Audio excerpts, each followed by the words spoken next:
Democrats, 84% of independents, 59% of Republicans.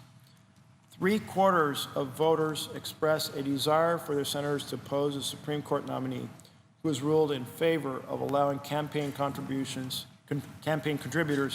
to spend more money in politics. Voters recognize this Supreme Court nomination is crucial to the direction of the country, and they strongly oppose any efforts by Republicans to skirt the rules to push through Trump's ultra-conservative nominee. So the date of that Greenberg, Quinlan, Rosner research poll was February 1st. And I think it really highlights that voters understand that what we are doing now, this process of considering the potential confirmation of a nominee, has huge consequences for this country, has huge impact on a whole variety of issues: environmental issues, labor issues, discrimination issues, consumer issues, commerce issues, a whole host of a range of things that the Supreme Court regularly considers. So a lot of concern at that point.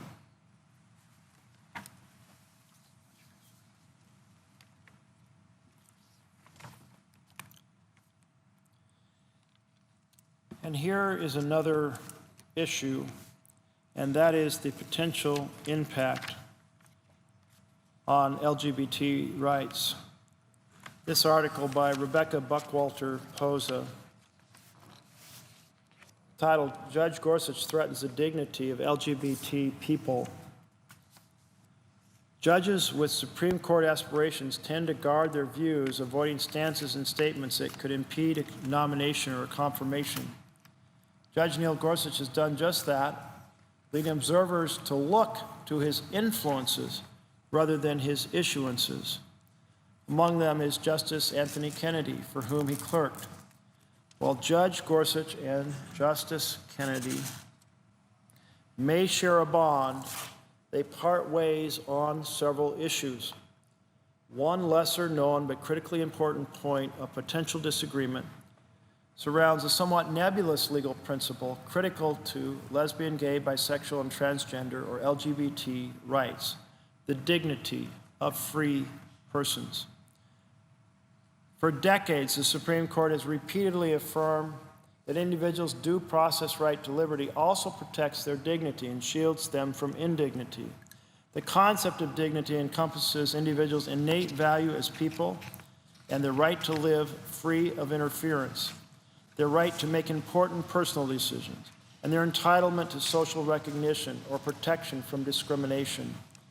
This notion of human dignity is at the heart of the Court's 3 landmark LGBT rights cases: Lawrence versus Texas, United States versus Windsor, and Obergefell versus Hodges.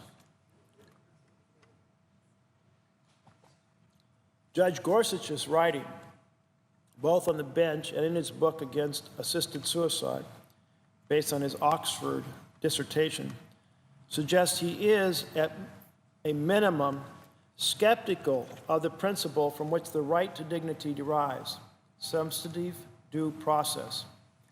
To be clear, substantive due process, which protects individuals from having their fundamental rights violated without justification, has been part of Supreme Court jurisprudence for more than 100 years. In one case, Judge Gorsuch made a point of incorporating criticisms of substantive due process. He noted that some believe if such a concept existed, it would reside elsewhere in the Constitution. Others, he offered, questioned whether substantive due process should find a home anywhere in the Constitution. This critical aside, while mild, is unusual. Judge Gorsuch hews to precedent on substantive due process only grudgingly after conceding. Let me try that again. Judge Gorsuch hews to precedent on substantive due process only grudgingly after conceding that the Supreme Court clearly tells us that substantive due process does have a home in the Constitution. In his book, Judge Gorsuch went so far as to criticize the Supreme Court for adhering to substantive due process precedent in case after case. He proposed an alternative relevance for dignity based on equal protection that could restrict rather than protect individual rights. The recognition of innate human dignity is the foundation for equality, Judge Gorsuch claimed, and equality makes assisted suicide, termed death with dignity in those states that permit it, unacceptable because all people created equal enjoy an inalienable right to life. The view is troubling, not only in signaling an intent to misappropriate the concept of dignity to restrict individual choice, but also because of the implication for reproductive access, rights, and justice. This article continues. Senators must press Judge Gorsuch to commit to upholding Supreme Court precedent based on the recognition of dignity, or admit that he will not respect this long-established critical principle.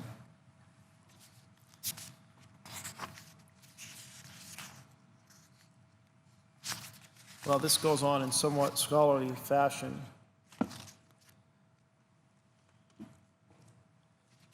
But I want to return to the core premise and review the fact that never before have we had a stolen seat in the United States of America.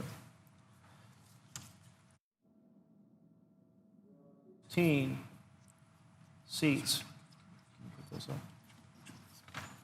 The three charts.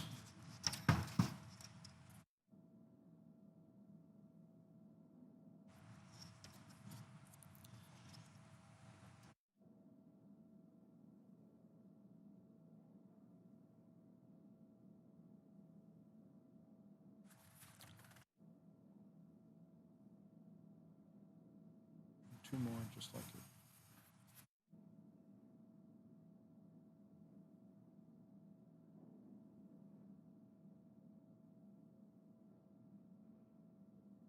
And so it's so important to drive this point home that there is absolutely no foundation for what happened last year in American history. Of those 16 seats where a vacancy has occurred in election year, I'm going to go through them so that it becomes absolutely clear what we're talking about here. There were 3 seats where the vacancy occurred after the general election. So general election, early November, 1 seat opens in December, in election year, 1 in November, another in December. 3 seats that opened up after the election, and in which the nomination was put forward. Now, there wasn't a lot of time. In these cases, the president was still transitioning in March rather than in January, so there's a little more time than you might anticipate. We shortened that with a later constitutional amendment. But here, the president put forward a nominee within 3 days, and Grant put forward a nomination within about a week, and just a single day for Hayes to put forward a nomination. So here you are after the election, the passions of the campaign starting to settle down. You know who the next president is going to be, and there's not a lot of time, but there's enough time for the Senate to act. And it did in all 3 cases. In all 3 of these cases where the nominee for the seat became empty after the election, even then, the Senate found there was time enough to be able to act. And in all 3 of these cases, that action was a confirmation of the nominee, 3 out of 3. So that's one set. John Jay being nominated by President Adams, and Ward Hunt by President Grant, and William Woods by President Hayes. It was one of those interesting little twists that in this case, the nominee actually declined it after he had been confirmed. And I don't know that we've seen that very often in the history of Supreme Court justices. And then there's that set of cases in an election year where the vacancy occurred before the election, but the president, for a variety of reasons, didn't nominate until after the election. So you're kind of back in the same situation of a short amount of time. And we have 4 cases that are in that category. We have the first case in 1828, vacancy before the election, nomination afterwards, the Senate acts. Now, the Senate didn't always confirm a nomination, but they always acted. In this case, they rejected the nomination by tabling it. And then we had Buchanan, who nominated Jeremiah Black, and you had in May, the seat became vacant, and the nomination didn't occur until February. The president would have transferred in March, and the Senate again acted. Senators of the body acted, and they rejected it. They rejected it by rejecting the motion to proceed. Salmon Chase under Lincoln, the vacancy occurred just a month before the election in October. The president put forward the nomination a month after the election in December, and the Senate confirmed him. And then again, with Eisenhower and William Brennan, vacancy before the election, a month before the election, a nomination that basically comes 2 months after the election, getting very close to the transition date, and yet confirmed. So that's 7 of the nominations, of which 5 were confirmed and 2 were rejected, tabled, and a motion to proceed rejected. And then we have the remaining 9. And these 9 are closer. Well, one of them is the nomination or the seat that became open when Antonin Scalia died. But the historic additional 8 seats. And so those seats are a little closer to the situation that we have with Antonin Scalia dying and the president nominating Merrick Garland, because the vacancy came before the election in these 8 cases, and the nomination came before the election. In fact, here we have in the first case under President Jefferson, he nominated William Johnson, but the vacancy occurred in January, the nomination occurred in March. Pretty close to the situation that we faced last year. And yet the Senate acted, and they confirmed the nominee. And then under President Tyler, he nominated Edward King, and the vacancy occurred in April, the nomination in June, and the Senate acted. They rejected the nomination by tabling it. Edward Bradford, nominated by Fillmore in July of 1852, and the following month, the nomination was put forward before the election, and again, the Senate acted, but they tabled it. So they didn't confirm in every case, but they acted in every single case. Melville Fuller, nominated by Cleveland, vacancy in March, nomination in May, confirmed. Under Harrison, President Harrison, George Shiras, vacancy occurred in January. Quite a few months occurred, almost 6 months before July, when the nomination was put forward by the president. The nomination was confirmed. Brandeis, put forward by President Wilson. In this case, you had 2 vacancies occur in election year, both before the election, one in January, one in June. The candidate was put forward quite quickly, within the month of January, and a month later in the case of John Clark, and both were confirmed. And Benjamin Cardozo, under President Hoover, 1932, vacancy in January, nomination in February, confirmed. So that's 8 additional, and we have now a total of 14. But then we have Merrick Garland, Obama put forward Merrick Garland, the vacancy in February, the nomination in March, no action. It's the only no action in U.S. history. That's why we have all these editorials from across the country noting that this is a stolen seat, that it's never happened before, and that it sets a terrible, terrible precedent. That's the problem we're looking at. Why is it a terrible precedent? Because once the Senate starts stealing a seat from one president and handing it to another in an effort to pack the court, there is no end of the mischief that follows.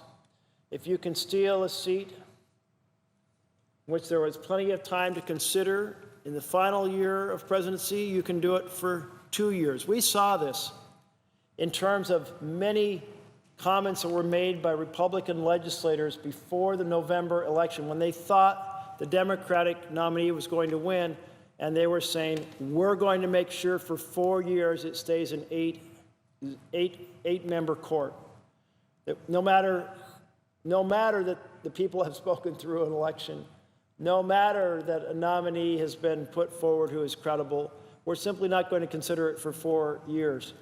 I mean, and you can just think about how if the court is packed, because this is a court packing scheme, through the theft of this Supreme Court seat, then when the parties are reversed, and it always does go back and forth sooner or later, then does the other party say, we've got to balance back out the court, restore its integrity by stealing a seat back, sealing it 2 years into a presidency. It's just not only terrible in terms of the impact on the Senate here, because it now makes this incredibly partisan, pitched battle out of what was supposed to be an advice and consent responsibility to deter a president from appointing people, nominating people of unfit character. And I use that phrase of unfit character because that's a phrase that Hamilton used. In the Federalist Papers, he lays out what this advice and consent responsibility was supposed to be all about. They needed to have a strategy for how they put key appointments into the executive branch to basically staff up the cabinet agencies. And they thought at first, they said, well, maybe the check will be that we will have the appointments made by the Senate. So the executive branch will be headed by the president, but the appointments made by, as they referred to, the assembly. But then they said, well, there's a big problem with that, because one senator will get their best friend in one post in exchange for some other senator's best friend in some other post. The public won't know why it happened. There'll be no accountability. So that's not a great idea. So they said a better idea is to have accountability and have the president make the appointments. But there's a problem. What if the president goes off track and starts appointing people of unfit character? Well, we need a way to put a check on that. And so they came up with this idea of the Senate advice and consent. That meaning that the Senate could block a nominee if the person was of unfit character. They anticipated this power to be used rarely because the very nature, the very existence of the power of the Senate to block someone of unfit character would deter a president from appointing someone of unfit character. And what did they mean by unfit character? Well, it can mean a host of things. That a president might be appointing somebody who had some conflict of interest that was unacceptable. Or maybe the president was appointing someone who had absolutely no knowledge of the issues. Or maybe appointing somebody who had an alcohol problem and wasn't capable of responsibly executing the tasks, the responsibilities of the office.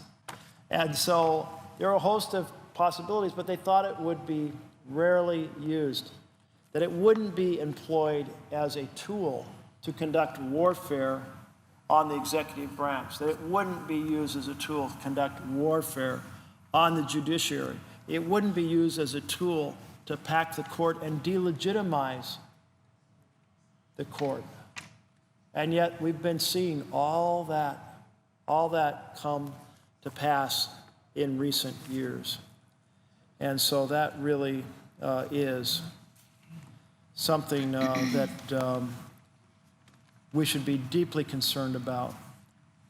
And we saw back in 2013 the growing use of the supermajority as a weapon of mass legislative destruction or government destruction in trying to prevent the president from having a team in which it could act, and National Labor Relations Board from having its positions filled, and the Labor Secretary unable to get a floor vote. And the list just went on and on and on, and tons of district judges and circuit court judges, to the point that we had to find a way to curb that destructive strategy.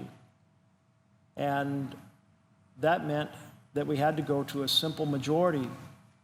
But we left in place the supermajority for the Senate, for the court, for the Supreme Court, because it has powers no other institution has. It is the decider. You can have a district court make a decision that gets bumped to a circuit court, and a circuit court makes a decision, goes to the Supreme Court. They ultimately are the decider. And they hold the positions for as long as they want. So can hold it for decades. It's not an appointment to the executive branch that might be there 2 to 4 years. That's why it's so incredibly important that we get this right, and why people who are observing what's going on are so concerned about the damage that is being done.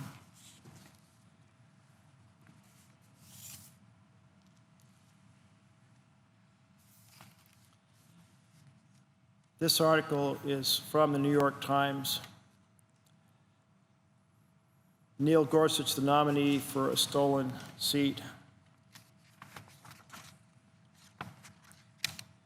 It's been almost a year since Senate Republicans took an empty Supreme Court seat hostage, discarding constitutional duty that both parties have honored throughout American history, and hobbling an entire branch of government for partisan gain. President Trump had a great opportunity to repair some of that damage by nominating a moderate candidate for the vacancy, which was created when Justice Antonin Scalia died in February. Instead, he chose Neil Gorsuch, a very conservative judge from the Federal Court of Appeals for the 10th Circuit, whose jurisprudence and writing style are often compared to those of Justice Scalia. If Judge Gorsuch is confirmed, the court will once again have a majority of justices appointed by Republican presidents, as it has for nearly half a century. For starters, that spells big trouble for public sector labor unions, environmental regulations, women's access to contraception. If Trump gets the chance to name another justice, the consequences could be much more dire. In normal times, Judge Gorsuch, a widely respected and, at 49, relatively young judge with a reliably conservative voting record, would be an obvious choice for Republican president. But these are not normal times. The seat Judge Gorsuch hopes to sit in should have been filled months ago by Merrick Garland, the Chief Judge of the Court of Appeals for the District of Columbia Circuit, whom President Barack Obama nominated to the court last March. Judge Garland, a former federal prosecutor and 20-year veteran of the nation's most important federal appeals court, is both more moderate and more qualified than Judge Gorsuch. That meant nothing to Senate Republicans, who abused their power as the majority party and within hours of Justice Scalia's death, shut down the confirmation process for the remainder of President Obama's presidency. There would be no negotiations to release this hostage. The sole object was to hold on to the court's conservative majority. The outrageousness of the ploy was matched only by the unlikelihood that it would succeed, until, to virtually everyone's shock, it did.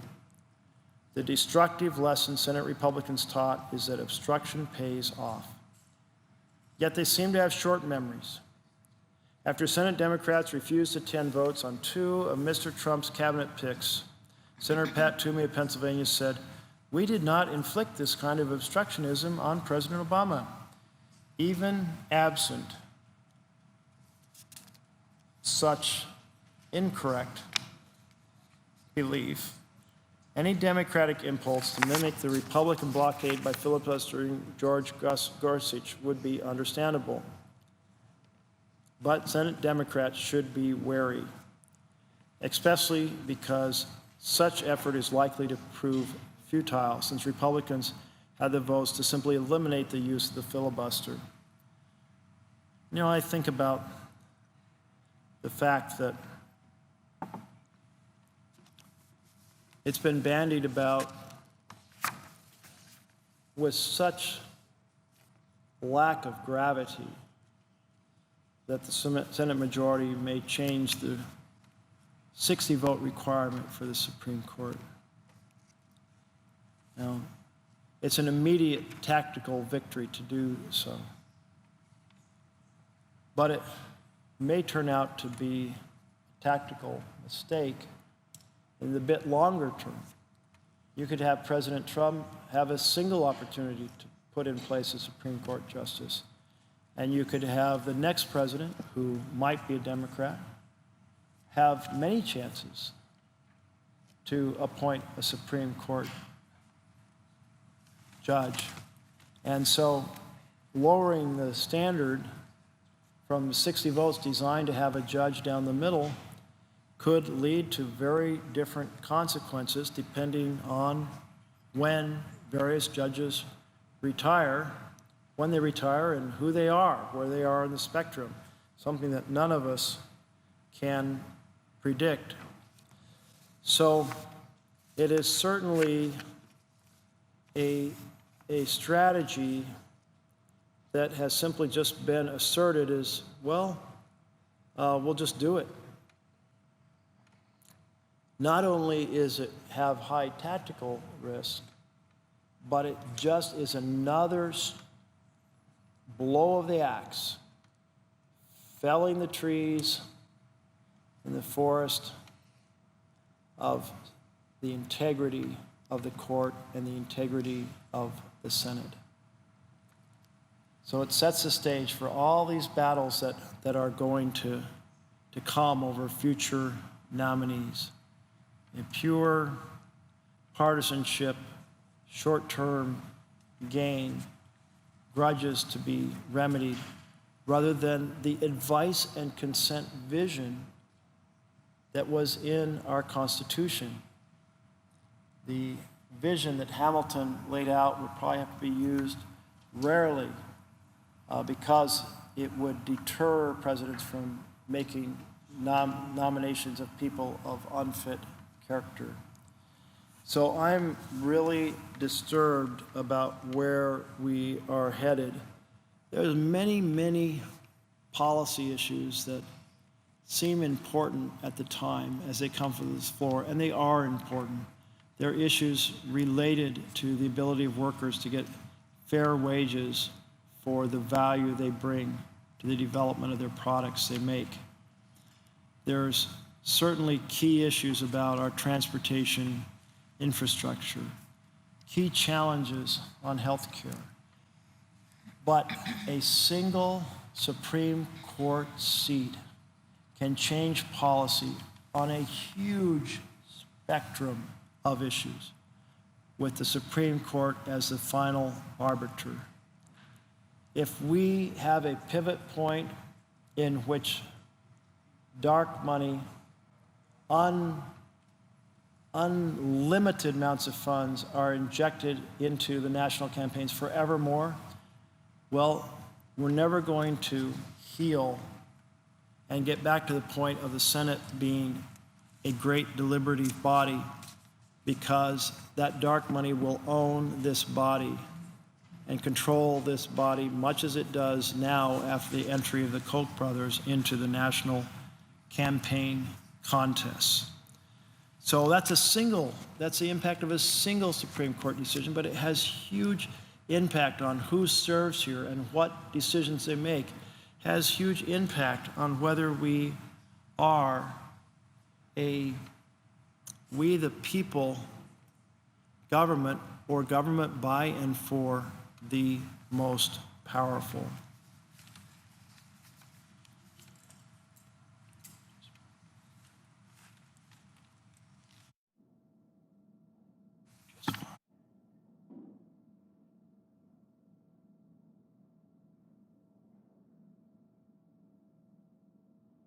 Might be interesting at this point to go back in time to sections of a speech by Senator Robert Byrd.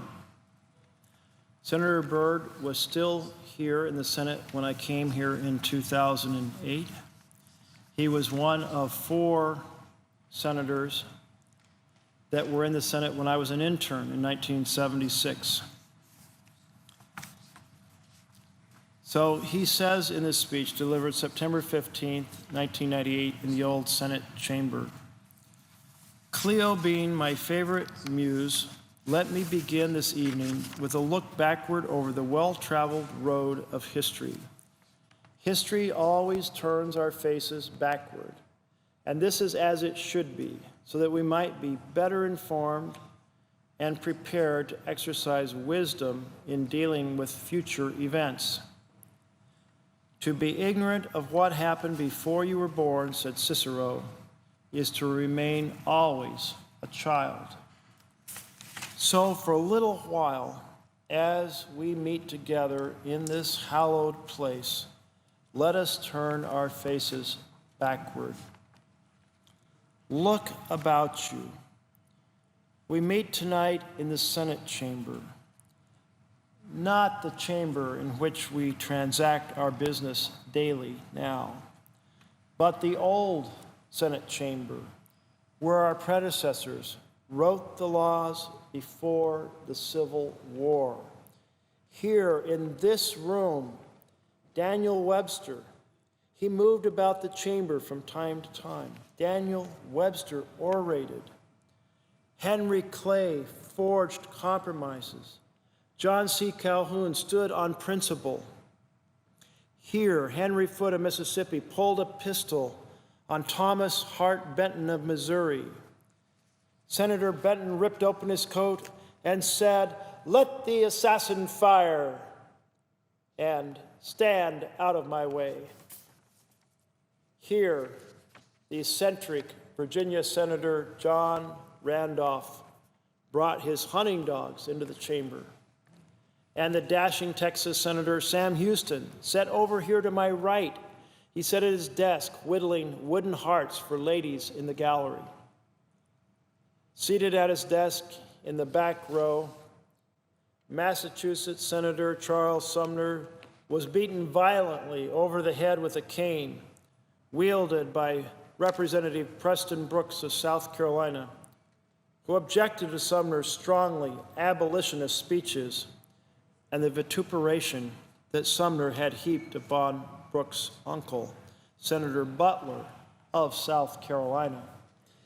The Senate first met here in 1810, but because our British cousins chose to set fire to the Capitol during the War of 1812, Congress was forced to move into the Patent Office Building in downtown Washington, and later into a building known as the Brick Capitol, located on the present site of the Supreme Court building.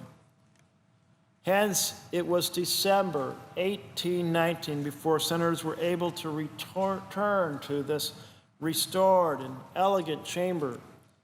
They met here for 40 years, and it was during that exhilarating period that the Senate experienced its golden age.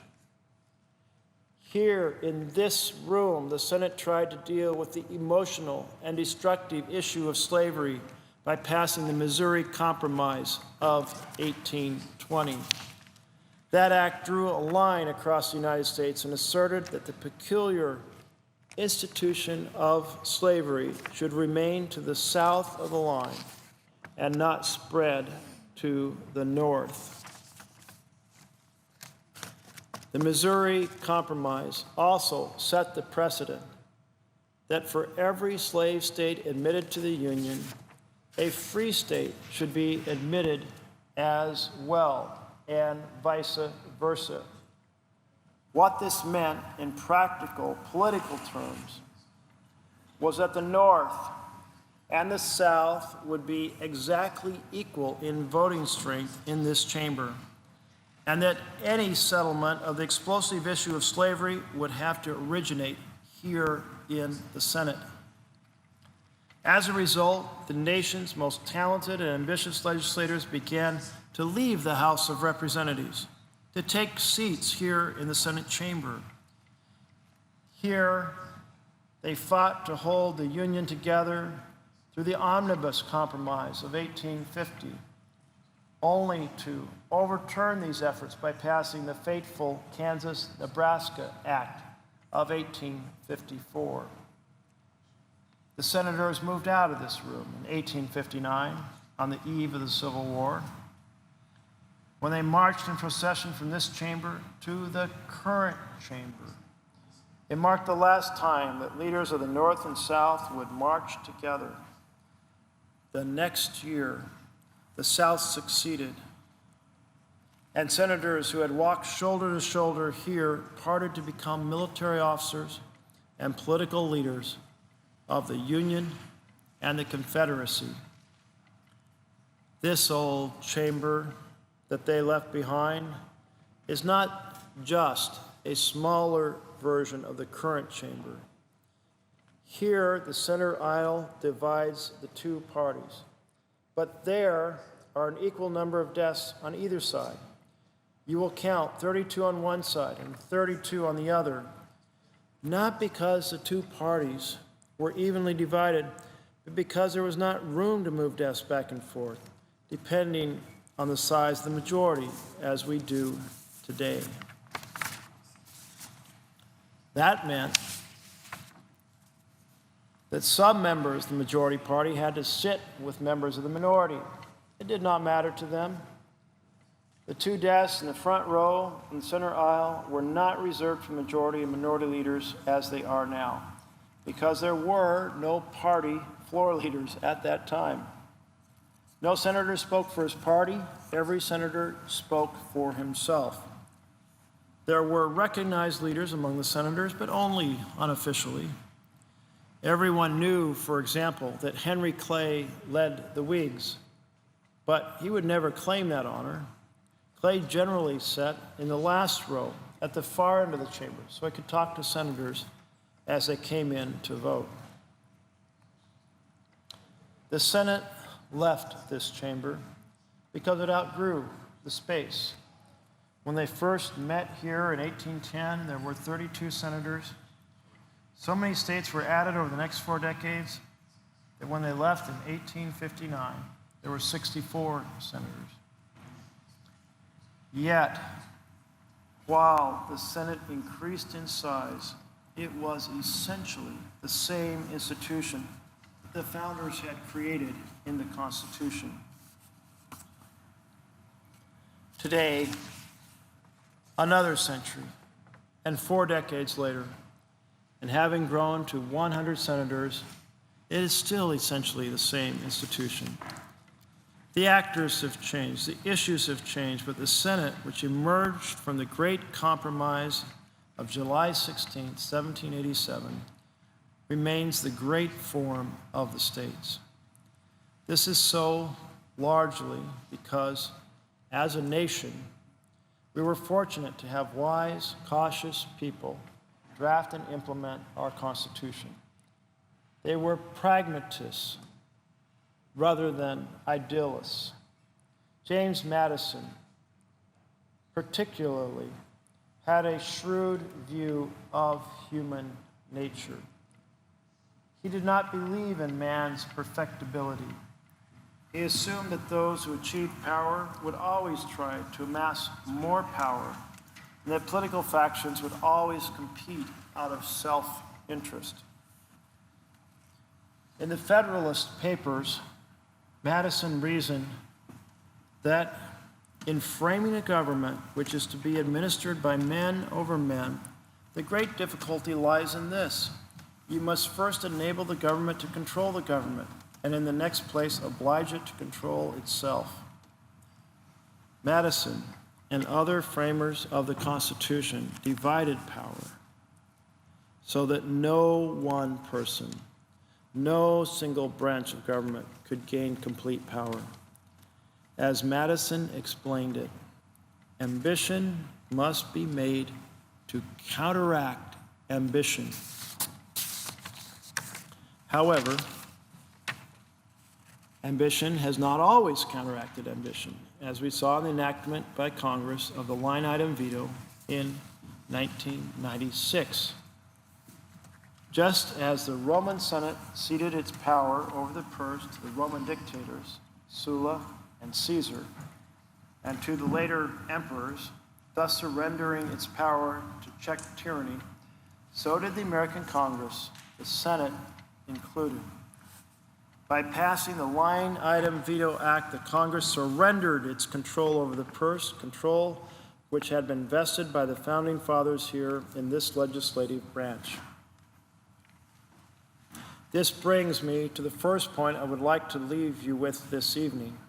It is this: the legislative branch must be eternally vigilant over the powers and authorities vested in it by the Constitution. Eternally vigilant. This is vitally important to the security of our constitutional system of checks and balances and separations of power. George Washington, in his farewell address of September 17, 1796, emphasized the importance of such vigilance. It is important likewise that the habits of thinking in a free country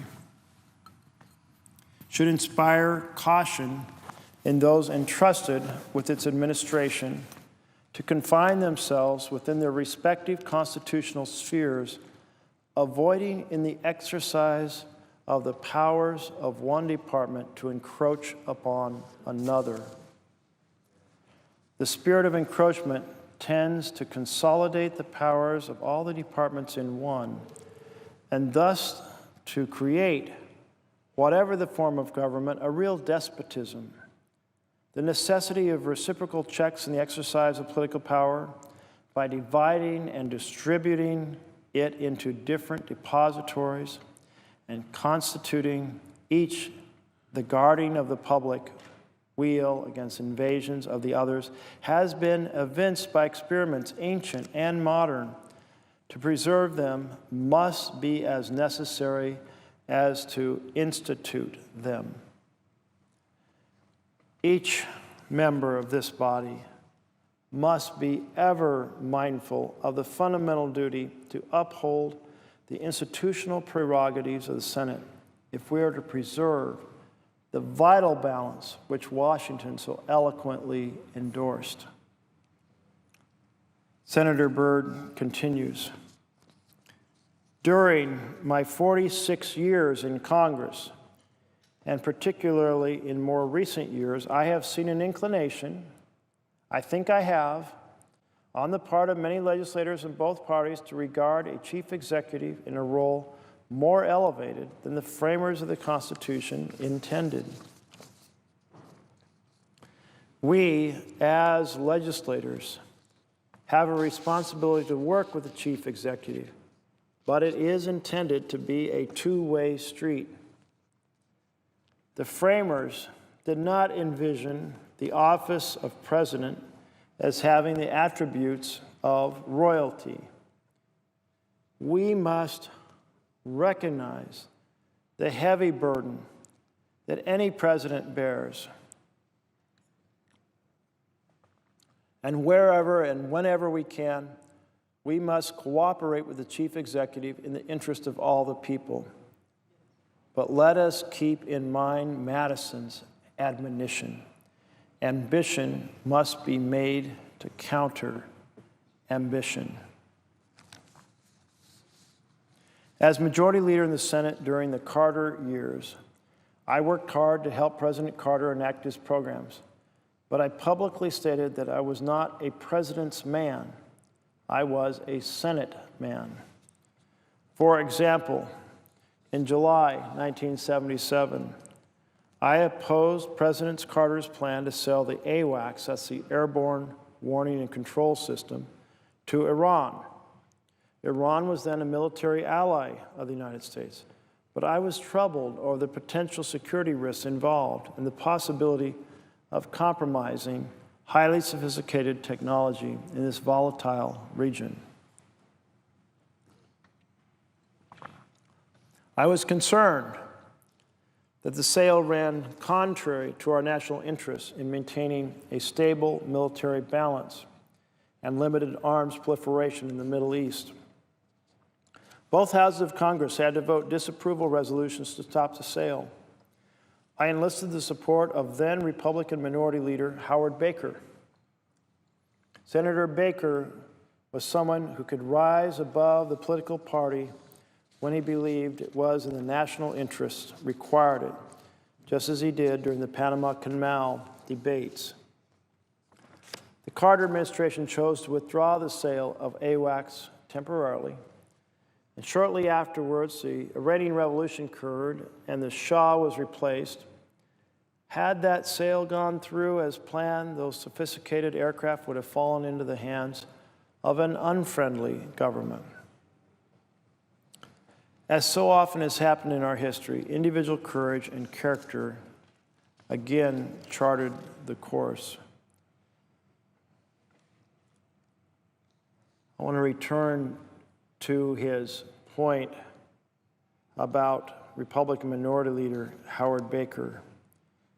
He said Senator Baker was someone who could rise above political party when he believed the national interest required it, just as he did during the Panama Canal treaties. The debate over those treaties was intense because they were a valuable asset controlled by the United States. Many thought of them as a possession of the United States, and we were turning them over to Panama after a long period of negotiations. But to be able to rise above partisanship, to pursue the national interest, that's what we need now as we face the potential of this devastating change in Senate conduct over the selection of a Supreme Court nominee. I hope we can find a way to rise above partisanship or political party and pursue the national interests, because I've seen so little of the desire to strengthen our institutions. And so I'm not optimistic, but I do think it's worth noting that is possible. We could take this train off the tracks because of the shadow hanging over the presidency, because of the far-right views of Neil Gorsuch, because it's a stolen seat and we haven't remedied that situation with a plan.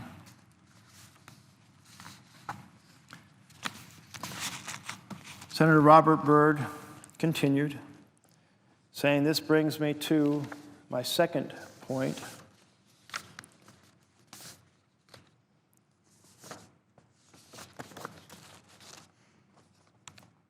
On the great issues, the Senate has always been blessed with senators who were able to rise above party and consider first and foremost the national interests. There are very worthy examples in Senate history. When I came to the Senate in 1959, artists were at work painting 5 porthole portraits in the Senate reception room. The Senate had appointed a special committee chaired by Senator John F. Kennedy to elect the 5 most significant senators in Senate history. This was no easy task because there were many potential candidates. In setting the criteria, the committee looked to senators who had stood firm for principle, who had not blown with the winds, and who made personal sacrifices for the national good. They were not saints, nor were they perfect men. Daniel Webster's personal financial dealings left an internal blot upon his record. Yet, he deserved to have his portrait in the Senate reception room, not simply as a great orator, but as a man who sacrificed his own political standing by endorsing the Compromise of 1850, which was deeply unpopular in his home state of Massachusetts, but which he realized was the best chance to hold this union together. In my almost 46 years in Congress, I have seen other courageous senators. I've already referred to the courage demonstrated by former Senator Howard Baker during the Panama Canal debates. Without Senator Baker's support, the Panama Canal treaties would never have been approved by the Senate. We needed 2/3. We were swimming uphill. The odds were against us. The killing of American servicemen in Panama would have gone on, but Senator Howard Baker threw his shoulder against the wheel and helped to construct what he and I referred to as leadership amendments, amendments which protected U.S. interests in that region. We both worked shoulder to shoulder against great odds, as indicated by the polls. We did so because we believed, after careful study, that the treaties were in the best interests of the United States. There are people in my own state of West Virginia who still don't believe that, but I was convinced. Howard Baker knew what my old majority leader, Mike Mansfield, and all students of the Senate's institutional role know. Political polarization, too much emphasis on which side of the aisle one sits, is not now and has never been a good thing for the Senate. I am talking about politics when it becomes gamesmanship, or when it becomes mean-spirited, or when it becomes overly manipulative simply to gain advantage. I'm not talking about honestly held views or differing political positions. These things enrich our system. Americans have always loved a good debate. And that is what I believe they wish for now, more substantive and stimulating debate and less pure politics and imagery. But I well understand history and its ebb and flow. And I well know that we live in an age of imagery. It is simply my wish that sometime soon, the rising tide of imagery and partisanship will begin to ebb rather than to flow quite so freely.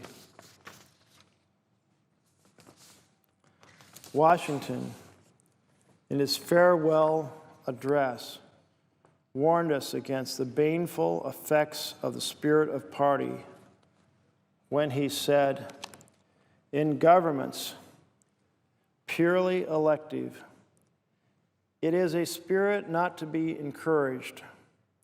From their natural tendency, it is certain there will always be enough of that spirit for every salutary purpose, and there being constant danger of excess, the effort ought to be, by force of public opinion, to mitigate and arrange it. A fire not to be quenched. It demands a uniform vigilance to prevent its bursting into a flame, lest increasing, instead of warming, it should consume." So I believe that the American people are more than tired of partisan warfare. I believe they wish for less of it from Congress, especially in the Senate, where more statesmanship and a longer view are expected. Declining participation in elections, repeated public surveys which indicate weariness, distrust, alienation within our system ought to serve as a harbinger to be ignored at our own peril.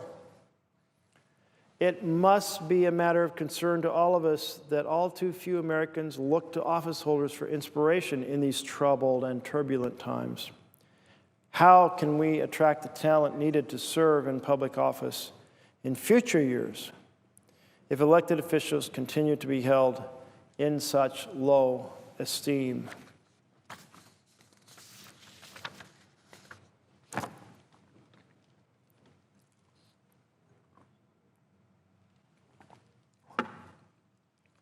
I would very much like to see a rekindling of basic faith in our leaders, continuing to read Byrd's speech in the old Senate chamber.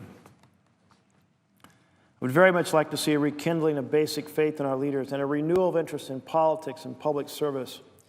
But the existence of inspiring leadership by public officials is fundamental to shoring up of that faith. In fact, I think the American people are in desperate need of some old-fashioned heroes. Now it seems today's heroes, if we want to loosely use the term, are merely celebrities, rock stars who sprout deplorable messages, or sports figures who amass fortunes advertising baggy clothes at exorbitant prices. Well, I'm not talking about Sammy Sosa. I'm not talking about Mark McGwire. They are my heroes too, as was Babe Ruth in 1927. Not much to look up to here, I say, not much to build dreams on. Look hard at the content of our popular culture.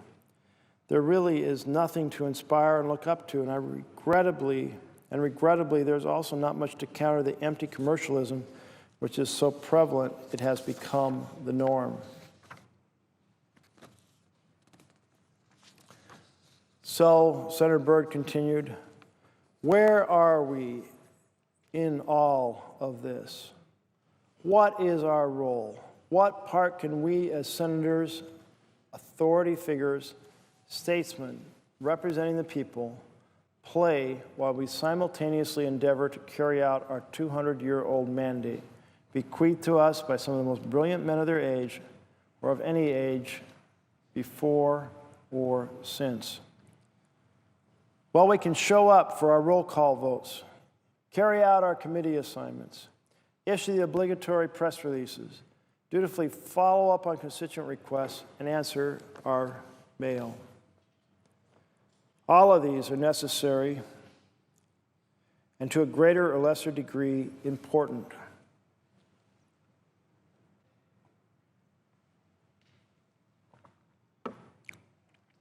But a reemphasis by the Senate on our strict institutional role is certainly something which I would like to see. It is a sobering and heavy responsibility all by itself, and its very weightedness tends to cool the overheated passions of political demagoguery. After all, that role is, in a constitutional sense, the reason we are here.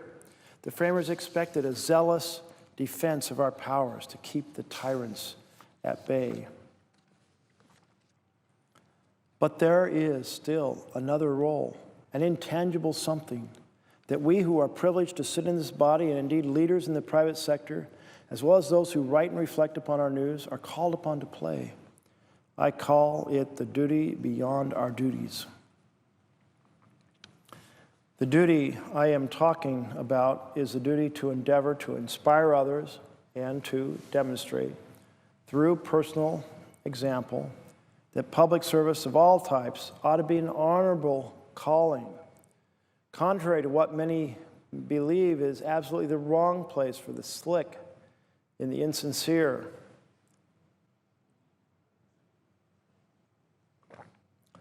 Serving the public in a leadership role demands honesty, hard work, sacrifice, and dedication from those who dare to ask the people for such an awesome trust. Those who ask to shoulder that mantle also shoulder a much larger personal obligation than many of us may regularly contemplate.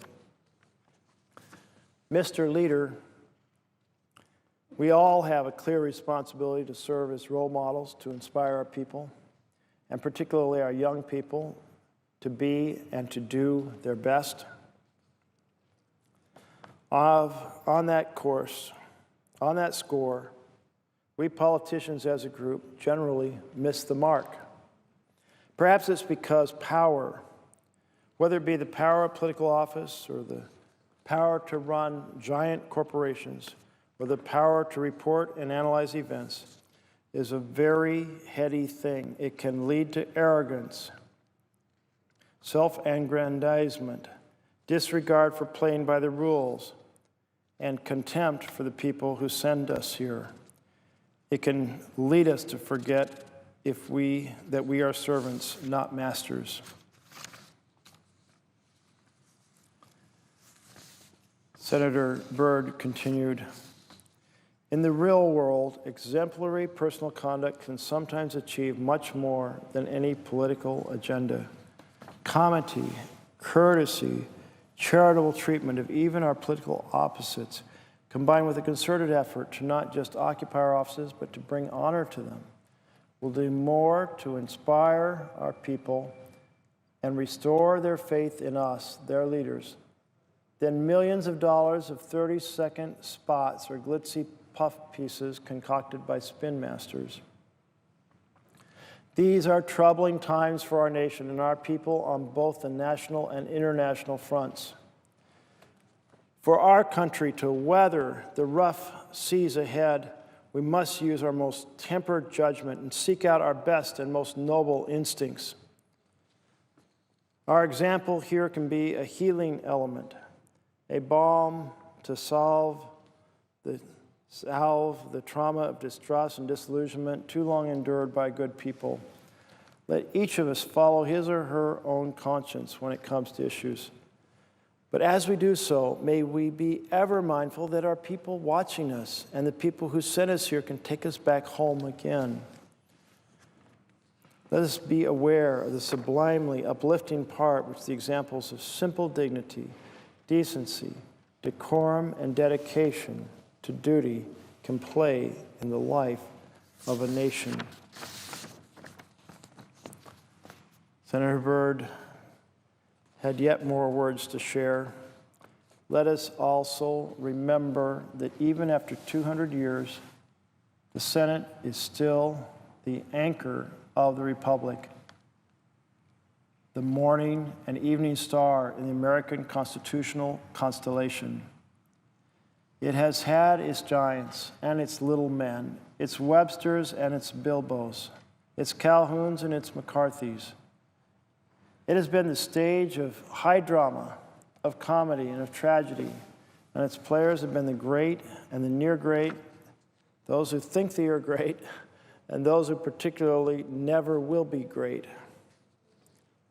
It has weathered the storms of adversity, withstood the barbs of cynics and the attacks of critics, and provided stability and strength to the nation during periods of civil strife and uncertainty, panics, and depressions.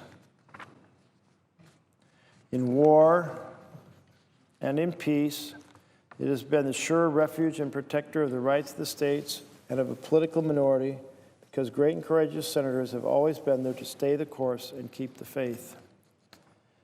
And it can do so again, as long as we are ever blessed in this august body with those who hear the clear tones of the bell of duty.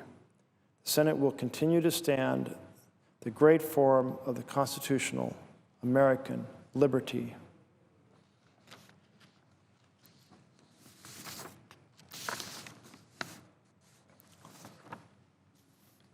That's a lot of good advice as we sit here in these troubled times and ponder how we're going to rise above the passions and politics of the moment to restore the functionality of the Senate. That is the challenge that we have. I believe that Byrd, with his experience and with his articulate language, is calling to us from the past to say, we can do it. We can do better. We can rise above the situation in which we have put ourselves. the situation in which one team, for the first time in U.S. history, has stolen a Supreme Court seat to pack the court, to be in the position now of considering a Senate nomination at the exact moment that the person making the nomination and their team, his team, are under investigation for potentially traitorous conduct against the United States, but we don't have the answers yet. Here we are with a judge appointed way outside the mainstream, and we have a challenge, therefore. It's exactly what the filibuster was designed for, was to keep there from being judges nominated from outside the judicial mainstream. So that's a lot for us to wrestle with in the next few days.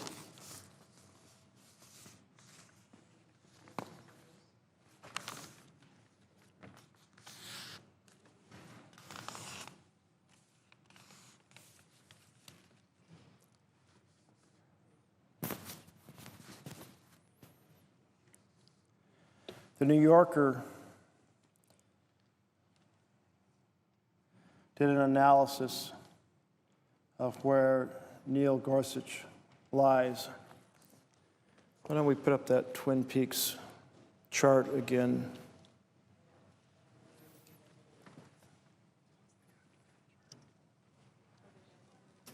Can you put up the Twin Peaks chart?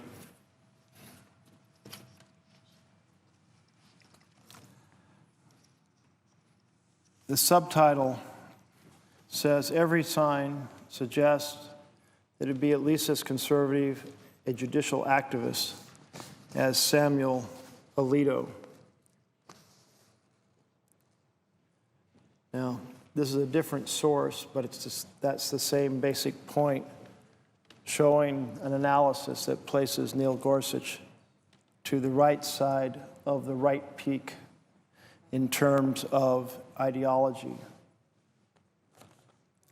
Ruth Bader Ginsburg, the diminutive liberal colossus of the Supreme Court, has built a distinguished record as a jurist.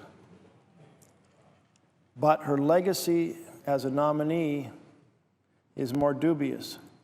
In her confirmation hearing before the Senate Judiciary Committee in 1993, she refused to answer most questions about how, if confirmed, she would rule. In an oft-quoted phrase, she vowed to give no hints, no forecasts, no previews. Nominees have invoked this stonewall ever since. Last week, Neil Gorsuch, Donald Trump's choice to fill the seat of the late Antonin Scalia, proved an especially ardent follower of what has come to be known as the Ginsburg rule. Asked repeatedly by members of the committee about his views of such cases as Roe versus Wade and Citizens United, Gorsuch not only refused to answer, but went on to say that his feelings, if he had any, were of no consequence. "It's not a matter of agreeing or disagreeing," he said. "It's a matter of it being the law. And my job is to apply and enforce the law." Gorsuch portrayed himself as a kind of judicial automaton, obligated to pay mindless obeisance to the court's prior rulings. This interpretation of the role of Supreme Court justices is, to put it charitably, incorrect. They can and do overturn their earlier holdings. And Trump didn't nominate Gorsuch simply because he knows how to follow precedent. He nominated Gorsuch because his career resembles a lab experiment synthesizing every trend in modern conservative thought. A ruggedly handsome Coloradan, this president cares a great deal about appearances, Gorsuch has an appealing manner and an impressive resume. He did well in good schools, held prestigious clerkships, worked at a fine law firm, took a senior post in the Department of Justice, and for the past decade has served on the 10th Circuit Court of Appeals. From his boyhood days as a Republican Senate page to his decades of volunteer work for GOP candidates, Gorsuch has been a strong party loyalist. Like many Republican polls, he refers to the Democrat rather than the Democratic Party.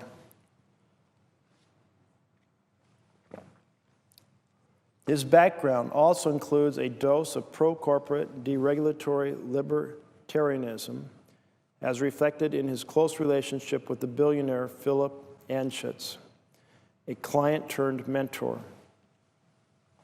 A sampling of authoritarianism can be seen in Gorsuch's service in George W. Bush's Justice Department, where he helped craft a proposal for the treatment of detainees at Guantanamo.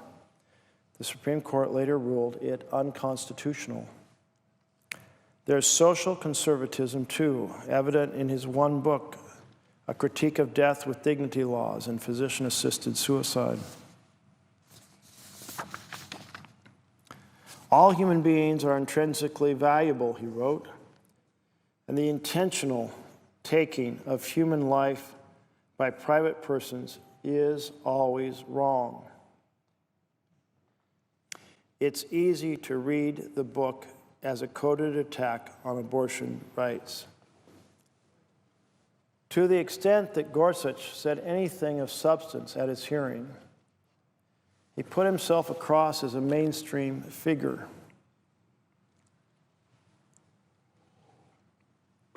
He said he had participated in some 2,700 cases on the appeals court and voted with the majority in 99% of them.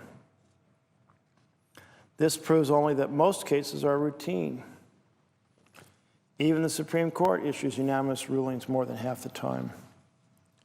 The hard cases are the ones that matter. It's reasonable to project how Gorsuch would vote in them.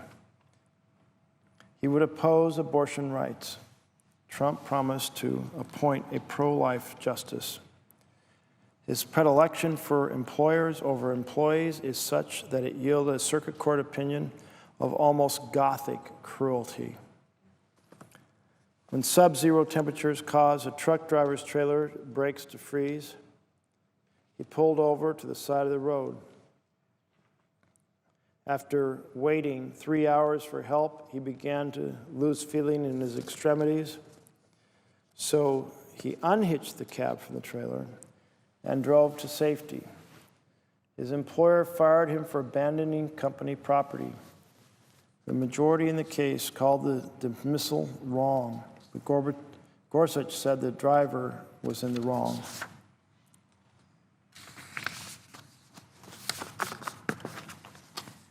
As a justice, Gorsuch would embrace the deregulation of campaign finance symbolized by the Citizens United decision. He argued in an opinion that judges should elevate limits on political contributions using the same tough standards that they apply to racial discrimination. His most famous 10th Circuit decision had him taking a side in the culture wars. In Hobby Lobby stores versus Sebelius, he ruled that a multi-billion-dollar corporation could withhold federally guaranteed rights to birth control from thousands of female employees because of religious beliefs of the corporation's owners. His position was upheld 5-4 by the Supreme Court. In an embarrassing coincidence, on the second day of Gorsuch's testimony, the court unanimously rejected one of his holdings in the 10th Circuit, ruling that it denied adequate educational opportunities to students with disabilities. Every sign suggests that Gorsuch would be at least as conservative a judicial activist as Samuel Alito.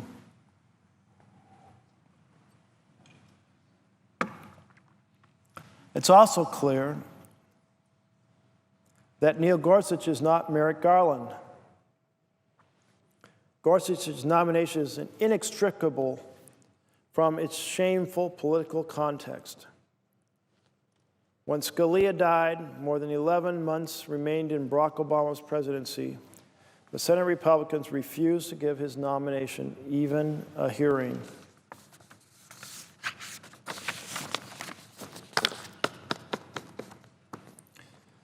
This departure from norms was all the more outrageous because a tactic was used to block a moderate. Republicans denied Obama his constitutional right in order to trade a justice who might have been less liberal with Stephen Breyer for one who might be as radical as Clarence Thomas. Such a turnabout seemed especially disturbing given the FBI and other agencies are now investigating the very legitimacy of the Trump presidency. Indeed, Chuck Schumer, the Democratic leader in the Senate, has called for a delay in the Gorsuch vote until there is some clarity about the Trump camp's ties to Russia. Last week, he also promised to lead a filibuster against Gorsuch's nomination. But Republicans, in response, vowed to change the Senate rules to allow them to confirm the nominee by a simple majority. The court is, as political scientists like to say, a counter-majoritarian institution. The President and the members of Congress must answer to the voters. The justices who serve for life answer only to the commands of the Constitution. But in doing so, it's their duty to speak for those who lack political power. The Trump era has already meant trouble for these people, the poor, the sick, the dissenters, and the immigrants. And Gorsuch, for all his intellectual distinction, has shown scant regard for their concerns. There's little reason to believe that he would be as a justice either.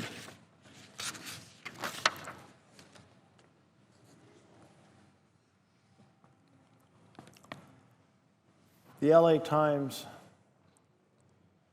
wrote a story titled, "Another Judicial Dirty Trick from the Senate Republicans."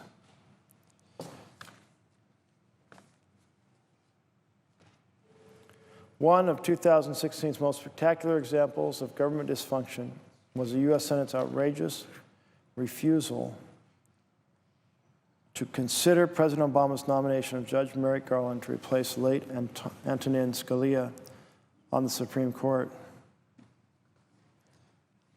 That dereliction of duty by the Republican majority not only denied a sitting president his constitutional prerogative to fill vacancies in the court, so that the appointment would go instead to a hoped-for Republican successor. It has also prevented the court from resolving a handful of cases because of a 4-4 split and probably discouraged justices from accepting other cases because of the possibility of a similar deadlock. Less well known is the fact that the Senate also failed to hold floor votes on 24 Obama nominees for lifetime federal judgeships, which had been cleared by the Senate Judiciary Committee. They are among 59 aspiring judicial appointees whose nominations will expire when the 114th Congress fades into history this month. Of the 24 nominees left stranded, 3 had been selected for federal appeals courts, 2 for U.S. courts of international trade, and 19 for federal district courts. Some of the nominees have been waiting for Senate action for months, including U.S. District Judge Lucy Koh, who was nominated to the San Francisco-based U.S. Ninth Circuit Court of Appeals by Obama in February and recommended by the committee in September.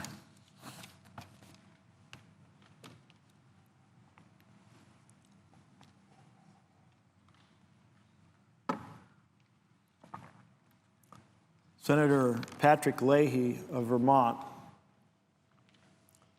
the ranking Democrat on the Judiciary Committee, accused Senate Republicans of setting a record for inaction on judicial nominations, whereas a Democratic-controlled Senate confirmed 68 of George W. Bush's judicial nominees in the last 2 years of his presidency.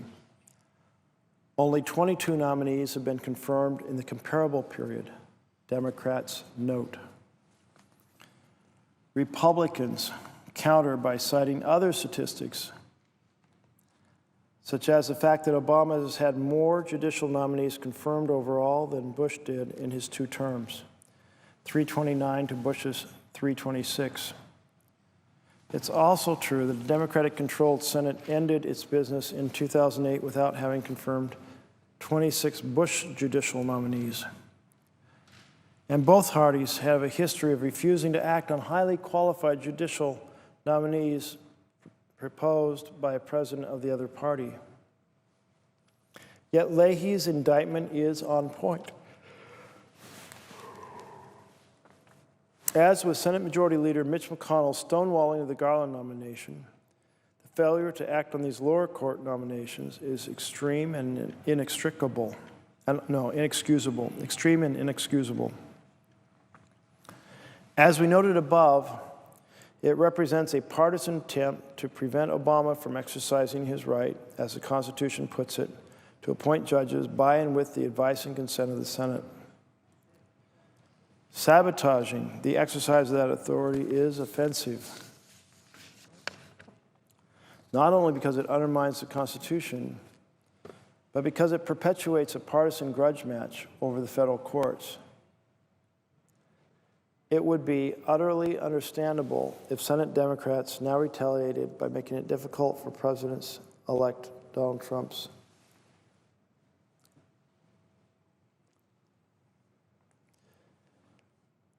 to win confirmation for his judicial nominees, especially those slotted for seats that Obama had every right to fill. Democrats will be especially reluctant to support a Trump nominee to the Supreme Court, who likely would move the court to the right, after Republicans cheated Obama out of his opportunity to shape the court in a more liberal direction by appointing Garland. We recognize that the selection of federal judges is an inherently political process, one in which both presidents and members of the Senate consider not only a nominee's technical qualifications and legal philosophy, but also his or her ideology and party label. Even so, both parties need to eventually find a way back to a state of affairs in which a president, regardless of party, will receive prompt Senate consideration as judicial nominees and an affirmative vote if they are well qualified and not extreme in their philosophy, as we fear some Trump nominees might be. That should be the process regardless of which party controls the Senate.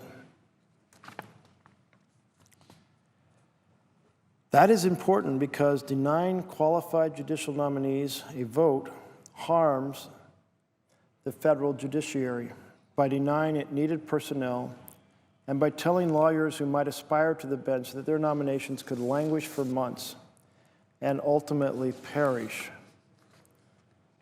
not because of any failing on their part, but because of partisan gamesmanship. And it isn't lawyers and judges who suffer. As White House counsel Neil Eggleston told the Washington Post, there is a real impact on real people. There are people and companies who are not having their cases heard because there are no judges around. Trump can make a significant gesture toward restoring a measure of normality to the confirmation process. He should resubmit the names of the nominees who received bipartisan support on the Judiciary Committee, but were left stranded because of the delaying tactics of his fellow Republicans.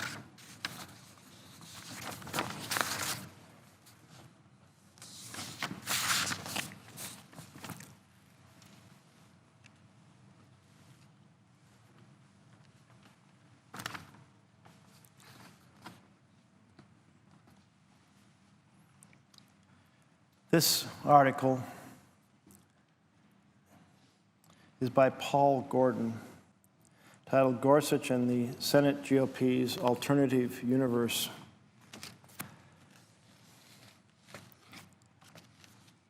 But as I'm reading these articles, let's not forget the basics.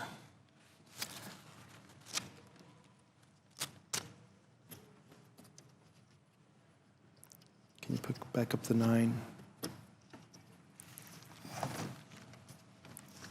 The basics are 16 seats have become open on the court in the history of the United States of America.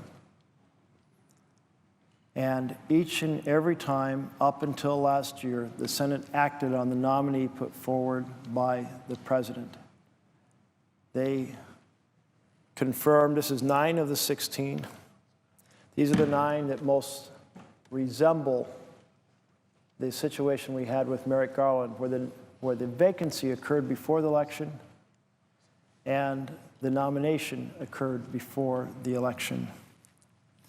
For example, with Merrick Garland, the vacancy was in February, the nomination was in March. Not so different from the first name on this list with William Johnson. Under Jefferson, when the vacancy was in January, the nomination was in March.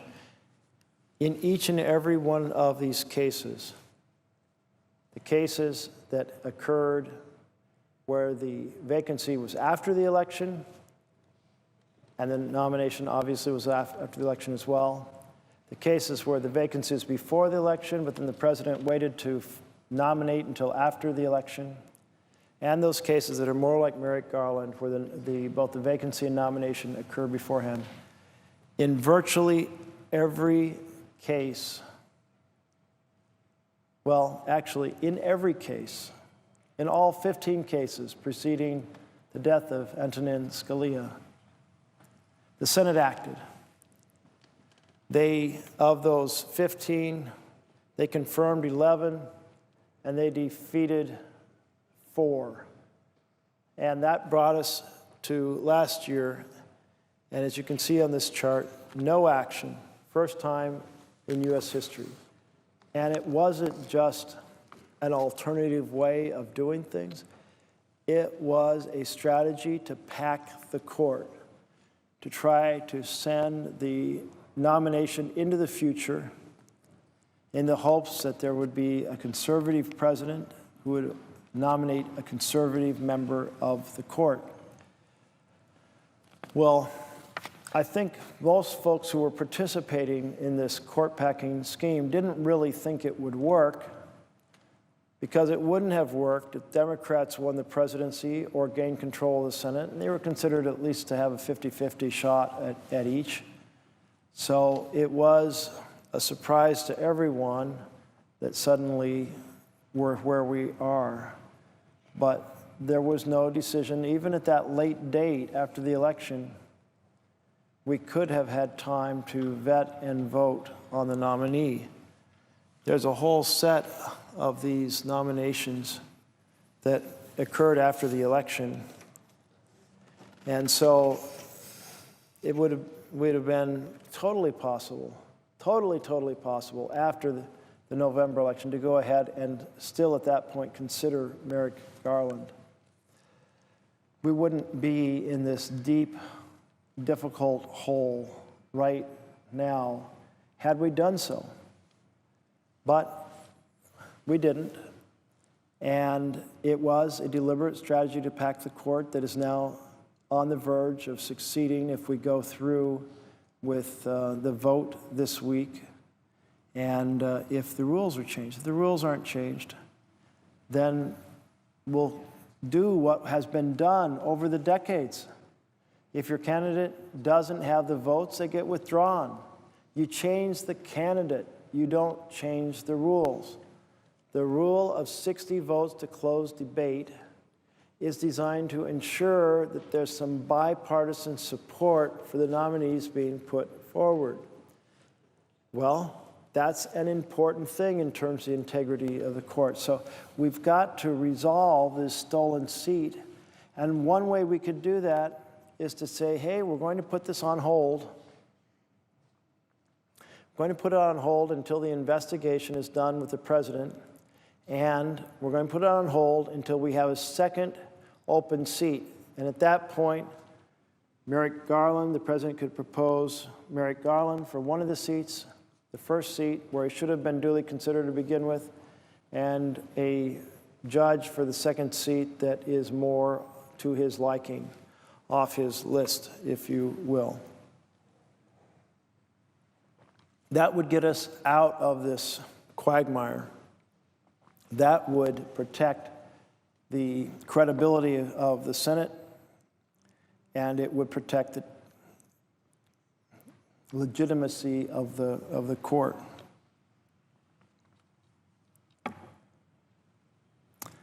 So this article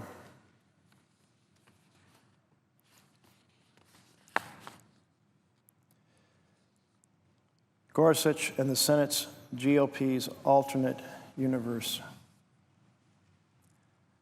is by Paul Gordon. In their efforts to get the ultra-conservative Neil Gorsuch onto the Supreme Court, Senate Republicans have moved beyond creating alternative facts. They've created an entire alternative universe. If Gorsuch has earned so little bipartisan support that he cannot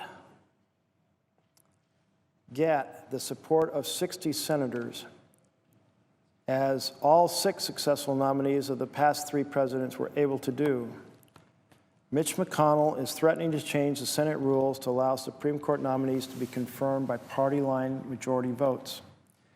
He and his colleagues portrayed Judge Gorsuch as mainstream, the absence of consultation as bipartisanship, and themselves as victims of unprecedented and unprincipled partisan obstruction from the Democrats. Republicans don't want to trigger the nuclear option they claim through crocodile tears, but will have no choice but to do so if those mean Democrats insist on a 60-vote threshold. Listen to them. You'd think they were the injured party. You never know that Republicans refused to hold a hearing for Merrick Garland, President Obama's nominee for this very vacancy.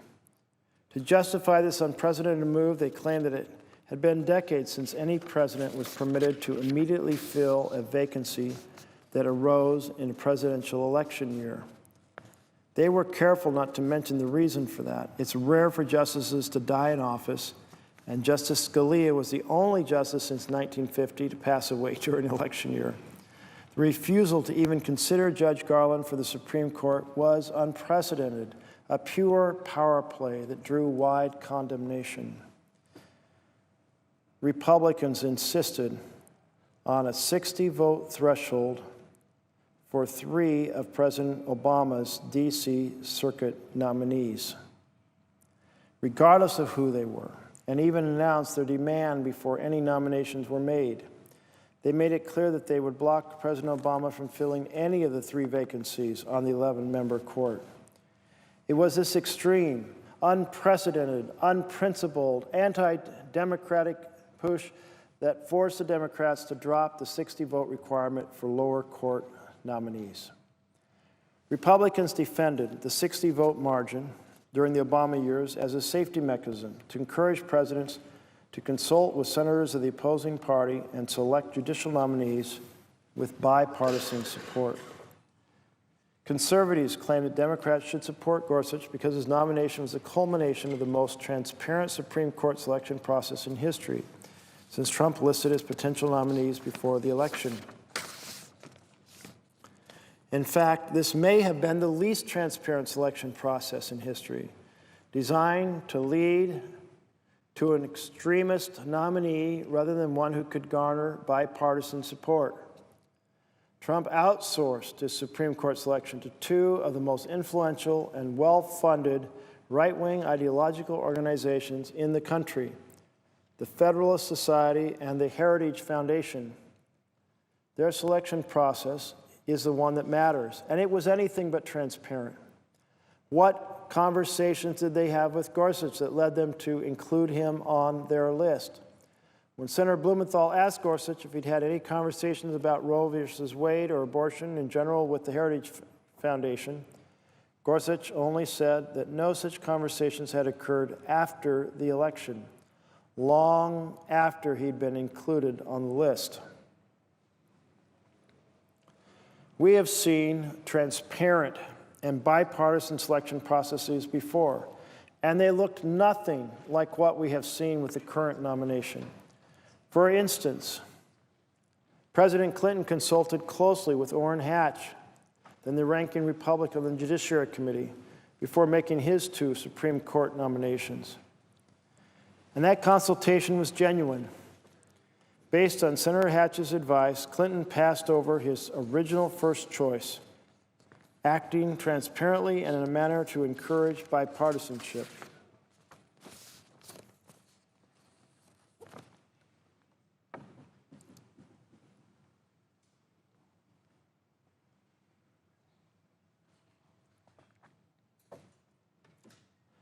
Republicans can posture as a principled, wanted party forced to trigger the nuclear option, but that simply isn't reality.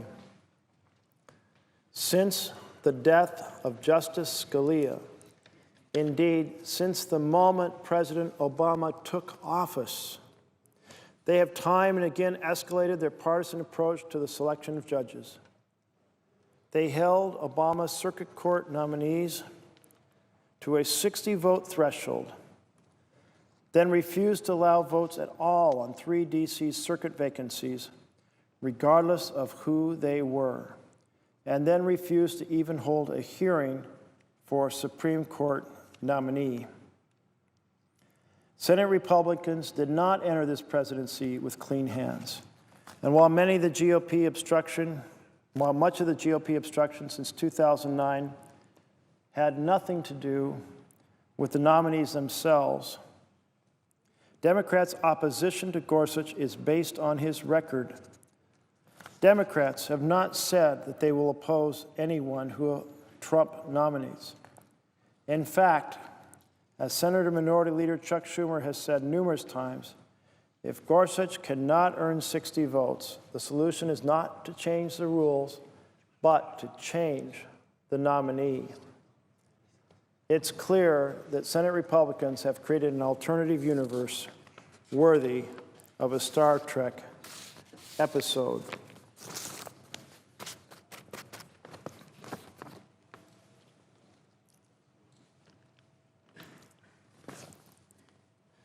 The Brennan Center for Justice published an article by Clara Torres Spelisi, Neil Gorsuch understands campaign finance, and that's the problem. It's Supreme Court prediction season.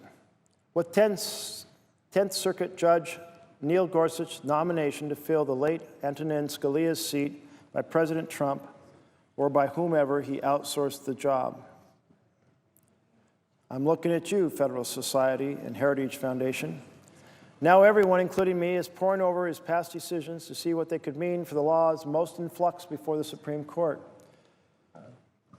I've hunted for clues about what Gorsuch believes about money in politics. He presides at the 10th Circuit, which covers Wyoming, Colorado, Utah, New Mexico, Kansas, and Oklahoma. From a campaign finance perspective, most of the cases come from Colorado, which has tried to improve its campaign finance laws, both through statute and by amending the state constitution.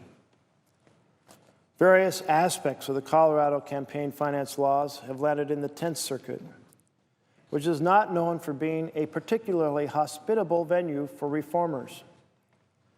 One 2014 case called Riddle v. Hickenlooper had a concurrence written by Gorsuch. So what can we learn from this opinion about his style of judging, his views of campaign finance reform, and what he might do if he's elevated to the court? Riddle v. Hickenlooper involved 3 candidates vying for a seat in the Colorado House of Representatives. There were 2 major party candidates and 1 write-in candidate. Individual contributions to the Republican and Democratic candidates were capped at $400, while the limit for the write-in candidate was $200. The reasoning for the law was that major party candidates typically have to go through a primary where minor and write-in candidates do not. The write-in candidates sued, claiming that the lower cap was a violation of contributors' rights under the 14th Amendment's Equal Protection Clause. The district court dismissed the claim, saying that contribution restrictions were constitutional. But a 3-judge 10th Circuit panel consisting of 2 Republicans and 1 Democrat unanimously reversed the lower court, finding that the disparities in contribution limits were indeed a violation of the equal protection provision. Gorsuch took the time to write a separate concurring opinion. What's encouraging about Gorsuch's opinion is that he accurately discusses complex campaign law, and this takes time and skill. Trust me, I've read plenty of lower court opinions in campaign finance cases where the lower court judges can't follow the ins and outs of the exceptions to the exceptions in campaign finance law. These details do not stump Gorsuch. He writes thoughtfully, incisively about how the Supreme Court has been unclear about exactly which level of scrutiny applies to equal protection objections to differential campaign contributions. In the end, he concludes that whether the standard is strict scrutiny or intermediate scrutiny, the Colorado law cannot justify allowing major party candidates to raise twice as much as minor party candidates. Gorsuch also deserves credit for crafting his opinion narrowly and taking the time to note the limits of the case holding. As he wrote, "Having said this much, it is worth pausing to emphasize what isn't said in these pages. Nothing in what I've suggested or what the court holds intimates that Colorado must adopt a per-election cycle rather than a per-election approach to the regulation of campaign contributions. This limiting language appears to display sensitivity to the fact that Colorado has great latitude to choose its own means of election administration and campaign finance. This shows judicial incrementalism and a laudable degree of modesty. But there are a few words from Gorsuch's opinion which should give campaign finance reformers pause. For one, he wrote, quote,